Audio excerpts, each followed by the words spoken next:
அனைவருக்கும் வணக்கம். இது 3வது வீடியோ. இந்த வீடியோவில் 3வது கணக்கு என்னென்னா, இந்த பேருந்து மணிக்கு 50 கிலோமீட்டரில் போகும். இது எடுத்துக்காட்டு 3.48 இருக்குது.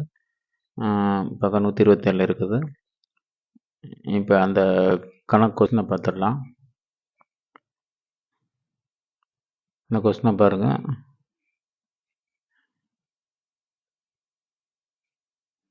இது மணிக்கு 50 கிலோமீட்டர் வேகத்தில் பயணிக்குது. அது தூரம் நேரம் வரைபட வழங்க சொல்லியிருக்காங்க. 3 கொஸ்டின் கேட்டிருக்காங்க. அதில் விகிதசம மாறிலி பார்க்கணும், 90 நிமிடங்கள் பயணிக்கும் தூரம் எவ்வளோன்னு பார்க்கணும், 300 கிலோமீட்டர் தூரத்தை பயணிக்க எவ்வளோ நேரம் ஆகுதுன்னு பார்க்கணும். இப்போ இந்த கொஸ்டினுக்கு நம்ம டேபிள் பார்த்துருவோம். முதல்ல இந்த டேபிள் பாருங்கள். இது அதே மாதிரி தான் பேருந்து வேகம் சும்மா ஷார்ட்டாக போட்டிருக்கேன். இதுக்கு முன்னாடி பார்த்த 2லையும் அட்டவணை கொடுக்கப்பட்டிருக்கும் போட்டிருக்கேன். இதில் என்ன பண்ணியிருக்கேன், தயார் பண்ணியிருக்கோம். இதில் வந்து தயார் செய்யணும் அப்படின்னு போட்டிருக்கிறேன். இது மணிக்கு 50 கிலோமீட்டர்னு சொல்லியாச்சு. இந்த அட்டவணையை மட்டும் ஈஸியாக ஞாபகம் வச்சுக்கோங்க. இந்த அட்டவணையை ஞாபகம் வச்சுக்கிறதுக்கு அட்டவணை வந்து 60 மணி நிமிடம்னு சொல்லி புக்கில் அது எடுத்துக்காட்டு கணக்கு. அதனால் அதில் இருக்க மாதிரியே ஃபாலோ பண்ணியிருக்குது. இருந்தாலும் நீங்கள் 60 நிமிஷத்துக்கு பதிலாக 1 மணி, 2 மணி, 3 மணி, 4 மணி, 5 மணின்னு போட்டுக்கலாம். புக்கில் இருக்கிறக்காக 1 மணி வந்து 60 நிமிஷத்தில் போட்டிருக்கோம். அதை பார்த்துக்குங்க. 1 மணி வந்து 60 நிமிஷம், 120 நிமிஷம், 180 நிமிஷம், 240 நிமிஷம், 300 நிமிஷம். இது புக்கில் எடுத்துக்காட்டில் உள்ள டேபிள் அப்படியே கொண்டாந்துருக்கோம். நிமிஷத்துக்காக இது நிமிஷத்துலையும் போடலாம், மணிலையும் போடலாம். எது இருந்தாலும் சரிதான். மணிக்கு 50 கிலோமீட்டர்னாக்கா இதை ஈஸியாக ஞாபகம் வச்சுக்கோங்க. இது நம்ம டேபிள் புதுசாக உருவாக்கணும். டேபிள் கொடுக்கல. அதனால் இந்த பாருங்க, 50னா 2 மணி நேரத்தில் 100 போகும், 3 மணி நேரத்தில் 150, 4 மணி நேரத்தில் 200, 5 மணி நேரத்தில் 250. இது ஒரு 5 பாயிண்ட் வர மாதிரி நம்மளாம் போட்டுக்கிறோம். இதுக்கு அளவு திட்டம் பாருங்கள். இதுக்கு 1 சென்டிமீட்டர் வந்து இது 60, 120, 180, 60, 60 போகிறதுனால ஈஸியாக வர்றதுக்காக 1 சென்டிமீட்டர் 60 நிமிஷம் வச்சுக்கிறோம். அதான் 60 அலகு அப்படின்னு வச்சுக்கிறோம். அதேமாதிரி ஒய்ஹெச்சில் 50, 100, 150 போகிறதுனால ஈஸியாக ஃபாலோ பண்ணுறதுக்காக ஒய்ஹெச்சில் 50 அலகுன்னு வச்சுக்கிறோம். 50 கிலோமீட்டர் அல்லது 50 அலகு அப்படின்னு வச்சுக்கிறோம். இது அந்த அளவு திட்டம் இதுவரையும் பார்த்த 2 கணக்கு இந்த கணக்கு ஈஸியாக ஆயிடுது. இப்போ இந்த புள்ளிகள் எப்பயும் போல் நீங்கள் எழுதிடுவீங்க. எக்ஸோட மதிப்பு, ஒய்யோட மதிப்பு எல்லா புள்ளியும் எழுதிடுறோம். இந்த எல்லா புள்ளியும் எழுதினதுக்கு பின்னாடி விகித சம மாறிலி என்ன ஆயிடுச்சுன்னா, எக்ஸு கூடும்போது ஒய்யும் கூடுது. எப்படின்னா இங்கே 60லேருந்து எதுக்கு போகுது, 60, 120, 180, 300 இப்படி போகுது. கூடும்போது ஒய்யும் என்ன ஆகுது, 50லேருந்து 100, 150, 200, 250 இப்படி கூட்டிகிட்டே போகுது. அப்போ கூடுறதுனால நேர்மாறுபாடு. நேர்மாறுபாடுனா நமக்கு தெரியும். நேர்மாறுபாடுனாக்கா Y K equal to Y by X. K equal to Y by X. அது ஒய்யோட மதிப்பு 50, அது எக்ஸோட மதிப்பு 60. இப்போ K equal to 5/6. K equal to 5/6 இருந்துச்சு. சமன்பாடு ஒய் ஈக்குவல் டு 5 கேஎக்ஸ்ன்னு இருக்கணும். அந்த கேக்கு பதிலாக மதிப்பு போட்டாச்சு. ஒய் ஈக்குவல் டு 5/6 இருந்துச்சு. 1வது கொஸ்டின் என்ன கேட்குறாங்க அப்படின்னாக்கா, 1வது கொஸ்டின் விகித சம மாறிலின்னு கேட்குறாங்க. அது கேயோட மதிப்பு 5/6. 2வது கொஸ்டின் 1.5 மணி நேரத்தில் பயணிக்கும் தூரம் எவ்வளோன்னு கேட்குறாங்க. 1.5 மணி நேரம் நமக்கே இது செஞ்சு போடணும்னு அவசியம் இல்லை. சும்மா இப்போ ஒரு மணி நேரத்துக்கு 50, 1 மணி நேரத்துக்கு 50 இருக்குது.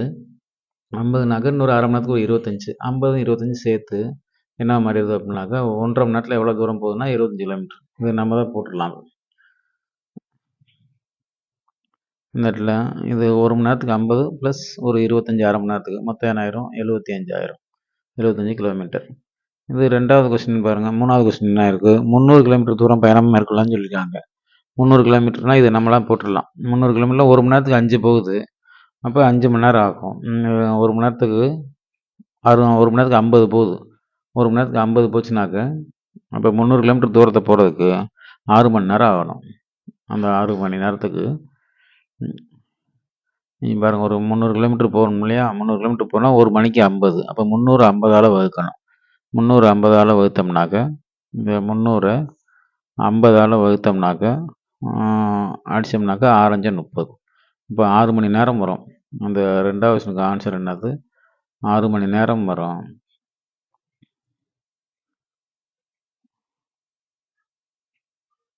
ரெண்டாவது 6 மணி அல்லது 6 மணிக்குரியது 6 6 36, 360 நிமிடம்.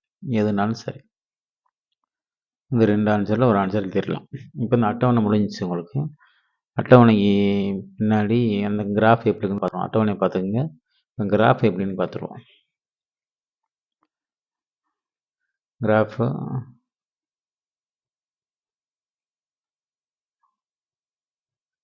பாருங்கள், பேருந்து வேகம் சும்மா ஷார்ட்டாக போட்டிருக்கேன். அது அந்த நேர் மாறுபாடு கணக்கெல்லாம் ஒரே இதாக கொண்டு வரேன். எக்ஸ் அச்சு 1 சென்டிமீட்டர்னு எடுத்திருக்கோம். 60 நிமிஷம் அல்லது 60 எதுனாலும் சரி. ஒய் அச்சு 50 கிலோமீட்டர்னு போட்டாச்சு. இப்போ எக்ஸ் அச்சில் நம்பர் பாருங்கள். 60, 120, 180, 240, 300, 360. அல்லது நீங்கள் 1 மணி, 2 மணி, 3 மணி, 4 மணி, 5 மணி, 6 மணி இப்படியும் எடுக்கலாம். இங்கே 1 மணி நேரத்துக்கு 50 போகுதுன்னா இங்கே ஒய் அச்சா 50, 100, 150, 150, 200, 250, 300 இப்படி எடுத்துக்கிறோம். இந்த புள்ளி எல்லாத்தையும் குறிச்சிடுறோம். வழக்கமாக குறிச்சிடுறோம். அது 2 கொஸ்டின் குறிக்க வேண்டியிருக்குது. அதாவது 1½ மணி நேரம் சொல்கிறாங்க. 1½ மணி நேரம் வந்து 60க்கும் 920க்கும் இடையில வர்றத 5க்கு வர்ற கோடு, அதாவது 90. அப்போ 90ங்கிறது இங்கே இருக்குது. இந்த சென்ட்ரு கோடு தான் 90. 90, இங்கே 75ங்கிறது 50க்கும் 100க்கும் இடையில வர்ற அந்த 5வது கோடு. இதுதான் இந்த பாயிண்ட் நீங்கள் குறிச்சிருக்கீங்க. 90, 75ன்னு வேறு கலரில் மாற்றி குறிச்சிருக்கேன். அது 1½ மணி நேரத்தில் 75 கிலோமீட்டர் போகுது அந்த மாதிரி.